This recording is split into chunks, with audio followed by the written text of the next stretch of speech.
جس کے سر پر آج بھی آنچل اس شخص کے دل کو دھڑکا گیا۔ بلا شبہ وہ دونوں ہی بہت پیارے لگ رہے تھے۔ آہل نے ابھی تو کف فولڈ کر رکھے تھے اور بلیزر بھی پیچھے دلہن دلہا کی گفٹ کے ساتھ رکھا تھا، جبکہ کلین شیو کے ساتھ خوبصورت ہر شکل اور شفافیت اسے بہت پرکشش بناتی۔ پھر تھوڑے بہت مسلز بھی بنا رکھے تھے۔ اچھی لگ رہی ہو۔ آہل کی آواز کانوں میں پڑنے کے باوجود وہ اسے دیکھنا نہ چاہتی تھی، تبھی چہرہ موڑے ہی رکھا۔ شاید یہ گریز شیزا بالاج کی حیا اور احتیاط کا مرکب تھا۔ شکریہ، آپ بھی یقیناً، وہ رسمن سی بولی۔ وہاں کیا ہے جو 20 منٹ سے دیکھ رہی ہو؟ میں ادھر ہوں شیزا بالاج۔ بے چینی کے سنگ وہ اسے ٹوک بھی گیا، اس لیے کہ چاہتا تھا وہ آنکھوں میں آنکھیں ڈال لے۔ تبھی تو ادھر دیکھ رہی ہوں۔ وہ جھوٹ بولنا شاید نہیں جانتی تھی، پر جب احساس ہوا کیا بولی ہے، شرمندگی گر گئی۔ سنجیدہ ہونے کے لیے عمر پڑی ہے، پلیز مجھ سے ایسے فارمل ہو کر گھبرانے کی ضرورت نہیں۔ یہاں دیکھو شیزا۔ وہ نہ دیکھتی تو شاید بدتمیزی ہو جاتی، تبھی ہمت کر کے گردن گھمائی۔ دونوں کی آنکھیں بس لمحہ بھر ملی۔ وہ مسکرایا تو شیزا نے بھی وہ مشکل ساتھ دیا۔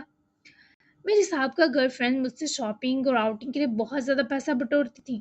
اگر تم 2 منٹ کے لیے میری گرل فرینڈ بن جاؤ تو مجھ سے کیا مانگو گی؟ وہ گاڑی کو آہستہ چلاتا ہوا اچانک ہی شیزا کی طرف گھومے بولا، جو اسے دیکھتے ہی پھر مسکرا دی۔ گاڑی وہ سامنے روکیں اور اس گھر کے باہر بنے باغیچے سے کچھ پھول توڑ کر مجھے لا کر دیں۔ آہل نے شیزا کے ہاتھ کے اشارے پر دیکھا، پھر ہونٹوں پر رقص کرتی بے خود مسکراہٹ سمیت وہ مطلوبہ جگہ جا کر گاڑی روکتے خود کی طرف متجسس نگاہوں سے تکتی شیزا کو دیکھنے لگا۔ وہ دو ایک دوسرے کو دیکھتے ہی ہنس پڑے، اور پھر آہل مقدام مستقبل کے ناتالیہ امیر نے کراچی کے خوش پوش علاقے کے وسط میں سڑک پر گاڑی روک کر ایک انجان گھر کے باہر بنے باغیچے سے چند پھول توڑ کر شیزا کو گاڑی میں لا کر دیے، اور اس نے شیزا بالاج کا دل ہمیشہ کے لیے خرید لیا۔ وہ پھولوں کے اس گچھے کو مرمری ہاتھوں میں تھامے انگلیوں کی پوروں سے سہلاتی شوخ اور حسین مسکرا رہی تھی، اور آہل کا دل چاہا گاڑی سٹارٹ نہ کرے، ورنہ اس لڑکی کی یہ لوہی مسکراہٹ دیکھنے سے محروم ہو جائے گا، پر اسے سٹارٹ کرنی پڑی۔ تم ایک اچھی گرل فرینڈ ہو۔ شیزا کے لبوں پر بکھری مسکراہٹ کسی احساس نے نوچ لی۔ 2 منٹ پورے ہوئے، اب پھر سے ہم انجان، اجنبی اور نامحرم ہیں۔ آہل نے اس کے لہجے کی سختی پر بنا برا مناتے سر خم کرتے اعتراف کیا۔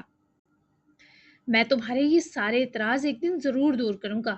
کل رات کو میری واپسی ہے شیزا بالاج، تو میں دل دے کر جا رہا ہوں اور وہاں جا کر تمہارے لیے جگہ بناؤں گا۔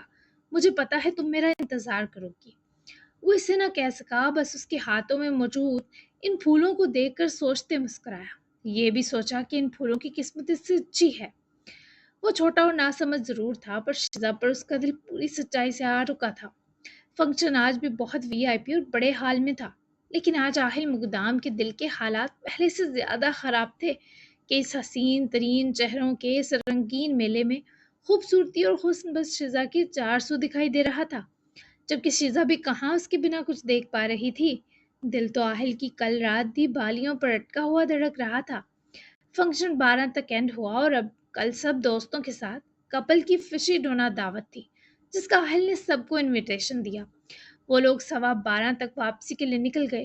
شیزا واپسی میں بھی چپ رہی، اور آہل کے پاس بھی اس گہری رات کی طرح جذبات تو گہرے تھے، پر کہنے کو الفاظ کی کمی ہو گئی۔ وہ لوگ گھر واپس آئے اور اسی چپ چاپ کیفیت میں اپنے اپنے کمروں کا رخ کر گئے۔ بدل تو بہت کچھ گیا تھا، دونوں کے جذبات بھی اور ایک دوسرے کو چاہنے کی شدت بھی۔ فلائٹ کے بیچ پارس کو مشکل یہ درپیش آئی کہ کسی نے مخبری کی کہ اس فلائٹ میں ایک مافیا ڈان ہے، اور پلس پوائنٹ یہ تھا کہ یہ نیوز لینڈنگ سے 10 منٹ پہلے موصول ہوئی، اور اس کے ساتھ ہی فلائٹ میں خوف و خراش کی فضا پھیلی۔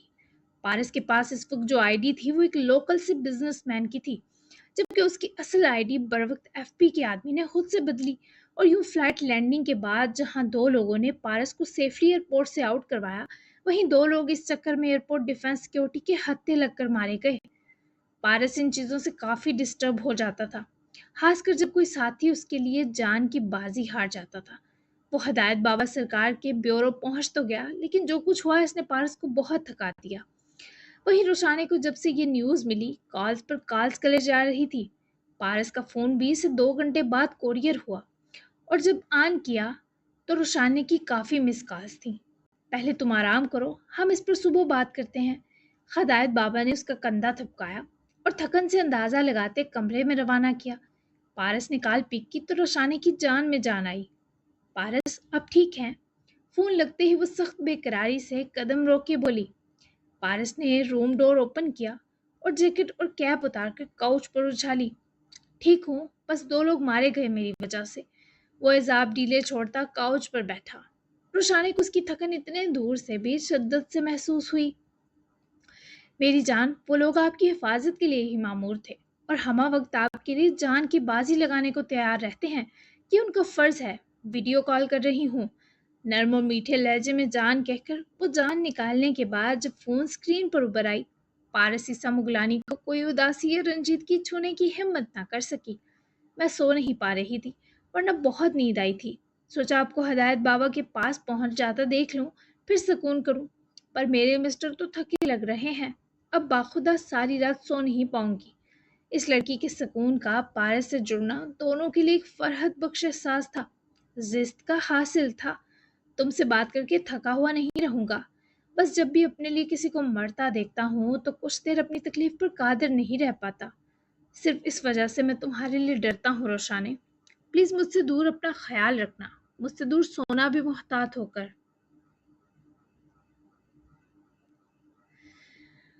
وہ اسے دیکھ کر اس کی فکریں محسوس کرتی خود پر رش کرنے لگی تھی، جبکہ اس وقت بس روشانی ہی تھی جو اپنی شرارتوں سے پارس کو اداسی بلا سکتی تھی۔ آپ کے قریب بھی محتاط ہو کر سوئی تھی۔ خود بتا دیں میں بے فکر ہو کر کہاں سو سکتی ہوں؟ پارس نے جب روشانی کے ڈکے الفاظ کا مفہوم پرکھا تو اسے روشانی کی شرارت سمجھ آئی۔ میرے قریب محتاط کہاں تھی؟ گدھے گھوڑے بیچ کر سو رہی تھی جھوٹی کہیں کی۔ پارس نے فوراً ہی لڑنے کو پنجہ لڑایا تو روشانی کو ٹوٹ کر پیار آیا۔ وہ آپ سو رہے تھے مسٹر، یہ بھی نہیں پتا آپ کو کہ کل میں نے آپ کے ساتھ کیا کیا کر دیا۔ حیا کی لالی آنکھوں میں اور گلاب سی تروتازگی چہرے پر سجائے وہ پارس کو اپنی طرف سے ڈرا رہی تھی، پر وہ تو اس کی رگ رگ جانتا تھا، اچھے سے پتا تھا اس کے معاملے میں کتنی چوہیاں ہیں یہ صاحبہ۔ کیا کیا تم نے میرے ساتھ؟ وہ ڈرامائی انداز میں حساب مانگ اٹھا اور روشانی دل ہی دل میں اپنے اظہار محبت کا سوچ کر پاگل ہونے لگی۔ بس نہ چل رہا تھا چیخ کر بتائے کہ وہ سب کہہ چکی ہے، آپ کی عزت لوٹ لی ہے۔ روشانی نے آنکھ ماری جبکہ پارس لب بستہ سا مسکرایا۔ وہ مسکراہٹ روکنے کی کوشش کی گئی۔ وہ تم مجھے خبردار کیے بنا نہیں لوٹ سکتی۔ ایسی باتیں بلا دور رہ کر کرنے والی کہاں تھی؟ اسے پارس ظالم لگا۔ اف بیوی ہوں آپ کی، کیا کیا ہوگا خود سوچیں۔ اتنی سوچ بلا وہ جل پری کے معاملے میں کہاں لاتا؟ تھکاوٹ مزید اترنے لگی۔ جب سوچتا ہوں بیوی ہو، آگے کچھ سوچنے کی ہوش نہیں رہتی۔ لہجے میں جذبات کا سمندر تھا اور وہ لڑکی دامن کو کم پڑتا محسوس کرنے کے بیچ بھاری پلکیں جھکا گئی، پر خود کو اتنی دور بھی مستقل کمزور نہ رہنے دیا۔ ہاں، اتنے تنگ ہے مجھ سے، وہ اس کا دھیان بھٹکانے لگی۔ بتاؤں گا تمہیں کہ کیا ہوں، بات مت بدلو۔ بتاؤ میری نیند کا فائدہ اٹھا کر کیا کیا تم نے میرے ساتھ؟ وہ اس لڑکی کی آنکھوں کا پہلا اور آخری خواب تھا، تو بلا وہ کیا کر سکتی تھی محبت کے اظہار کے سوا؟ نہیں بتاؤں گی، اس کے لیے کل ملنا پڑے گا۔ ملنے کو تیار رہنے والی روشانی صاحبہ غربت میں نیم جاں ہو جاتی تھی، پر پارس کو اس کی بہادری پر رشک آیا۔ بزی نہ ہوا تو ضرور، ابھی بتا دو، میں کیسے اتنا ویٹ کروں گا؟ ایسے اصرار پر کون نہ لٹ جائے جو استحقاق بڑی مسکینیت سے ہٹا تھا۔ اظہار محبت، اظہار خواہش، اظہار طلب، آخر کو وہ مان گئی۔ دونوں کی منفرد حسن کی ملکانیاں آنکھیں ملی، کچھ دیر لفظ کھو گئے۔ میں سن لیتا تو انجام جانتی ہو؟ وہ اسے ڈرانے لگا۔ انجام کا سوچ کر وہ کالی کالی آنکھوں والی ہنس پڑی تو پارس کی پوری دنیا کو رنگ لگے۔ ہاں، جب اس انجام کو سہنے کی ہمت آ گئی تب یہ اظہار کرنے کے لیے آپ کے سونے کا انتظار نہیں کروں گی۔ اسے کل کے اظہار نے بہت بہادر بنا دیا تھا۔ پارس نے اس کے چہرے کا ہر حصہ آنکھوں سے چھو لیا۔ اسے ہاتھ لگا کر درکانے کی کہاں ضرورت تھی؟ جان سے ہاتھ دھو بیٹھو گی، وارن کر رہا ہوں۔ جس بات کے اثر نے پارس کے لب و لہجے کو مزید بھاری کیا۔ پرواہ نہیں، یہی سمجھو کہ میری اتنی ہی زندگی تھی۔ آنکھوں میں مٹھاس بھر کر اس نے بتا دیا، وہ محبت کی دیوی ہے، سکون کی ترسیل، نشاد کی تشکیل کے سوا کچھ نہیں کرتی۔ تھپڑ کھاؤ گی جل پری، دوبارہ ایسا کہا۔ میں نے محاورتاً جان جانے کی بات کی ہے، نکمی کہیں کی۔ وہ اسے بری طرح متذبذب ہوئے جاڑ گیا۔ وہ ہنسی، نکمے کہیں کے۔ پارس کے بہکنے کا سوچ کر وہ جان بوجھ کر چڑھا گئی، اور پارس کی جیسے سانس پھولا لگ رہا تھا، وہ اس لڑکی کا سحر مزید نہیں سہ سکے گا۔ چلو سو جاؤ، نیند آ رہی تھی تمہیں۔ مزید روشانے کو دیکھتا تو اس کی ضرورت جسم و جاں میں دھڑکنے لگتی۔ تبھی بات سمیٹی، پر وہ برا منا گئی۔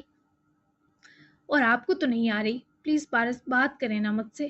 روشانے کا یوں تڑپ کر ریکویسٹ کرنے پر پارس کے اندر دکڑ پکڑ ہوئی۔ تم پلیز نہیں کیا کرو، تم حکم کیا کرو۔ آؤ، سر دبا سکتی ہو، آ جاؤ۔ پارس نے ڈانٹنے کے ساتھ جذباتی کر دیا۔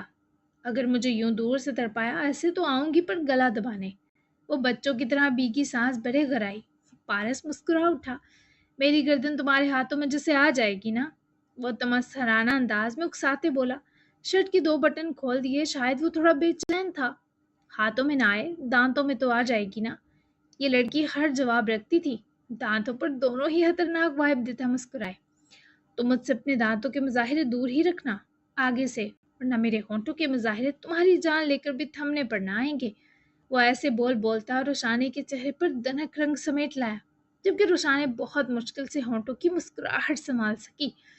اداس نہیں ہونا، میں ہوں آپ کے ساتھ، کل ملتی ہوں آپ کو پیارا سا، آپ کی ساری رہی سہی تھکن اتار دوں گی، آرام کریں۔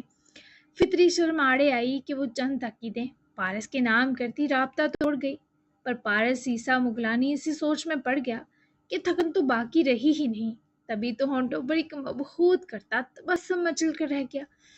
جی جناب، آج تھوڑا فارمیٹ چینج تھا، تھوڑی مجبوری سمجھ لیں کہ میں نے اس طرح ریکارڈ کیا ہے، تو 1 ہفتہ یہ آپ سہ لیں، کیونکہ بہت شور ہوتا ہے نا، اس وجہ سے میں تھوڑا کر نہیں سکتی، تھوڑے گیسٹ وغیرہ آئے ہوئے ہیں تو اس وجہ سے۔